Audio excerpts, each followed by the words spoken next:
Du coup, c'est maintenant que je commence à apprendre ce que vous racontez là, bio quoi là? La dio quoi? Qui peut l'aider? Le vocabulaire, Citoyen. L'éco-citoyen. Je l'apprends aujourd'hui avec le public. Mais sinon, dans des familles quand même aisées. C'était des éco-citoyens. Ils étaient éco-citoyens. Oui, ils ont gardé ça. Et les enfants grandissent dans ce système. On est né et grandi dans ce système sans faire attention. Oui, et sans faire maintenant, attention. avec les médias et tout ça, Oui. ça nous revient. Mais non, le grand public a une autre information. Je pense à l'arbre qui a été planté pas trop loin de ma fenêtre, il y a quelques années de cela, et qui a poussé, qui maintenant est un grand arbre, qui arrive presque au 2e voire 3e étage. Et c'est un arbre que j'observe tous les matins lorsque je me réveille, parce que lorsque j'ouvre ma fenêtre, elle est face à moi. En automne, elle perd toutes ses feuilles. Donc, on a juste le tronc et les branches, mais sans feuilles. Et après, les feuilles reviennent et c'est assez spectaculaire à regarder.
profondément ses racines dans tout notre être et continue de verdoyer sur un cœur D'aucuno.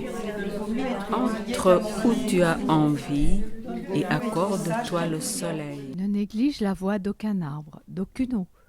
Entre où tu as envie et accorde-toi le soleil. L'arbre devient solide sous le vent. Seul l'arbre qui a subi les assauts du vent est vraiment vigoureux, car c'est dans cette lutte que ses racines, mises à l'épreuve, se fortifient. Écoutez la forêt qui pousse plutôt que l'arbre qui tombe. Si on veut des pommes, il faut secouer le pommier. L'arbre est 2 fois plus utile que les fruits. L'arbre, son ombre lui fait une queue de paon qui ouvre et ferme ses yeux de soleil selon que le vent agite leurs paupières. Les feuilles! Je suis multiple.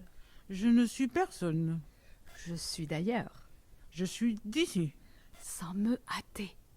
Je m'acclimate. À l'immanence de la nuit. Sous le vent. La poésie ensemble à la manière. Ses fleurs sont parfumées et ses fruits sont amers. Ne vois pas le même arbre qu'un sage. Si tu veux des pommes, il faut secouer le pommier.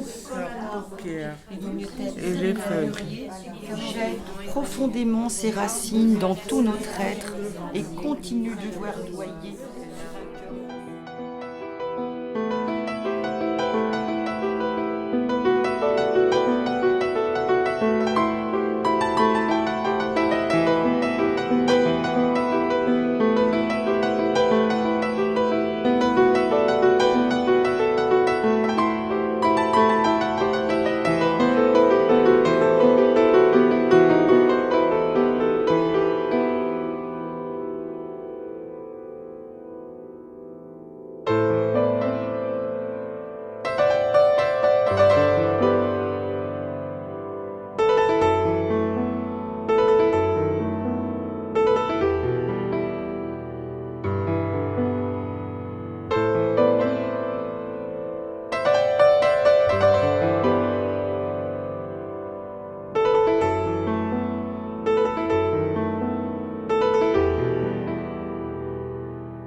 يا شجرة الخير يا رمز العطاء في ظلك الوراف يحلو اللقاء.